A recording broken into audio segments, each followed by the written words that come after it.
So, ang gagawin natin ngayon ay quick na kwek-kwek. Simpol, luto na, May konting confusion lang sometimes kung ano yung kwek-kwek, ano yung tokneneng. Chicken egg, quail egg, or yung balot penoy.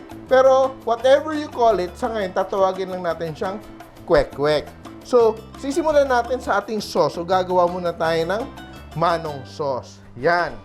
Very easy. We just start with 1 1/2 cup of water, 6 tablespoons of soy sauce, 6 tablespoons of brown sugar.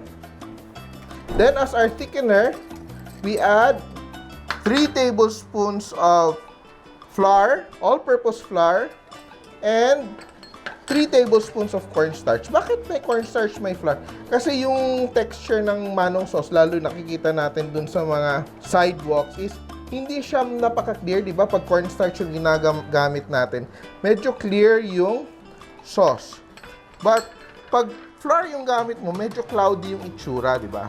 So, we just allow this to boil and thicken, no? So, once the sauce is simmering and thicken, tingnan mo, nag-thicken na yung ating sauce, ilalagay na natin yung ibang components natin, which are minced garlic, yan, minced onions, so halos isang onion to. Yung iba gustong maraming onions, you add more onions if you want, and siling labuyo, yan. And lastly, cracked black pepper. So, ito yung Manong Sauce natin, is the usual na sausawan natin na mga squid ball, kikiam, and all that. So, we just let it simmer and turn it off. Cool down a bit. So, sisimulan na natin ang ating kwek-kwek or tokneneng or whatever you call it. We have a bowl and we add our dry ingredients. We have flour, all-purpose flour. This is around 3/4 cups. And we have cornstarch, around 1/4 cup. We add salt. Salt, around 1 teaspoon of salt. It has to have flavor. If you don't have achwete powder, we're using powdered food color. So this is just a little. So medyo, this is like a teaspoon. So we don't need a teaspoon. We only need a little bit of food color kasi it's very potent. So siguro at the tip of your teaspoon, just like that. Now, just like a few pinches of the orange food color, or you can use annatto powder if you have. Yan. So just mix it together and we add water. It's around 1/2 cup of water. So we already have our kwek-kwek batter. Very easy to do. Yan.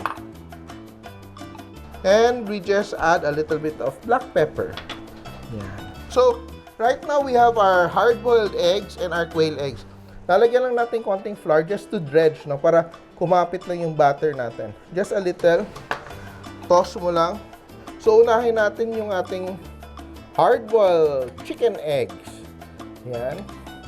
Roll in our flour. And we drop in our batter. So, kailangan talaga natin i-dredge ng flour or else hindi kakapit masyado yung ating batter. And there. Our oil is hot. And we just get a spoon and we drop our chicken eggs. Yan. Whoop. Gently. Yan. Look at that. Yan. So look at that. It cooks very quickly in 2 to 3 minutes or even lesser. And we put it aside.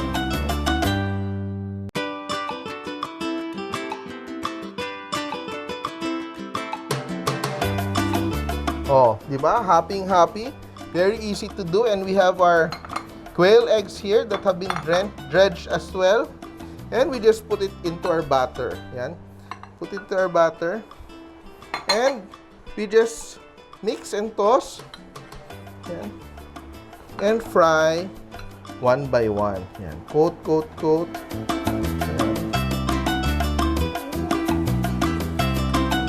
Ingat lang kayo that you don't eat too much kasi medyo mataas yung cholesterol ng ating quail eggs.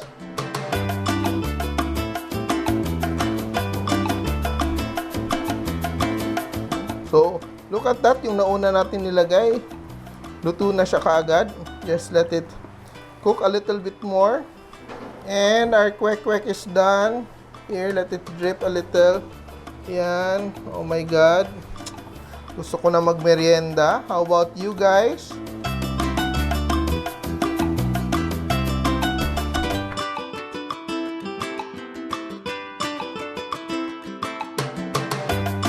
So, here it is, our very delicious, kagaya ko, para akong kwek-kwek. Ito ating kwek-kwek, Simpol! Nagustuhan niyo ba ang video na to? Please share para lalong dumaming ating mga kasimpol. And don't forget to subscribe to our Facebook, YouTube, and Instagram accounts.